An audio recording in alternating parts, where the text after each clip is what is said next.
The teacher really existed. She really faked his school records so that it looked like he had graduated, that he had completed all his classes, because he had gone to work in the sawmill. He had quit school. She faked his records, put her job on the line so that he could get a GED. And that enabled him to get into Auburn University. I mentioned Auburn before with my wife. It's because everybody in my wife's family now goes to Auburn because they took my father-in-law way back when. He had applied to 2 schools to be an engineer after he got out of the military. One was Georgia Tech and one was Auburn. And I'm sorry, Georgia Tech fans, but they only accept you if you have a high school diploma. He only had a GED because he didn't, officially graduate with his class in high school. Auburn will take you if you've got a GED. And that's why everybody in that family, and I think for every generation to follow, will go to Auburn instead of Georgia Tech if they want to be engineers. And he became an engineer and had a life that he could not have envisioned.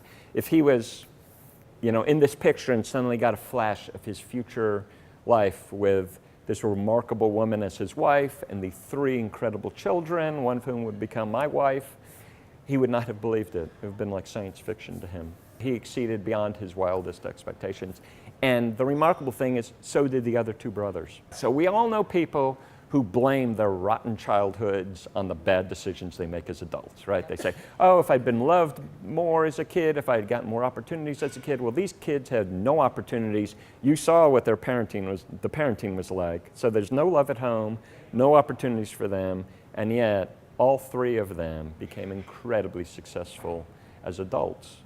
So, you can do it. So, you can overcome if you are willing to just keep trying, and you're lucky. For them, their luck was the ability to escape into the military, and the military provided them with 3 square meals a day, great uniforms. So we go back to the 3 ways they were scarred, right? No money, no decent clothes, and nothing good to eat.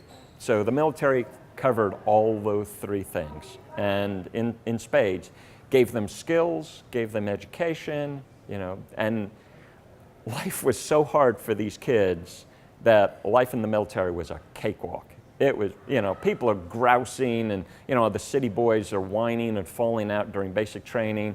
It was a walk in the park for these boys.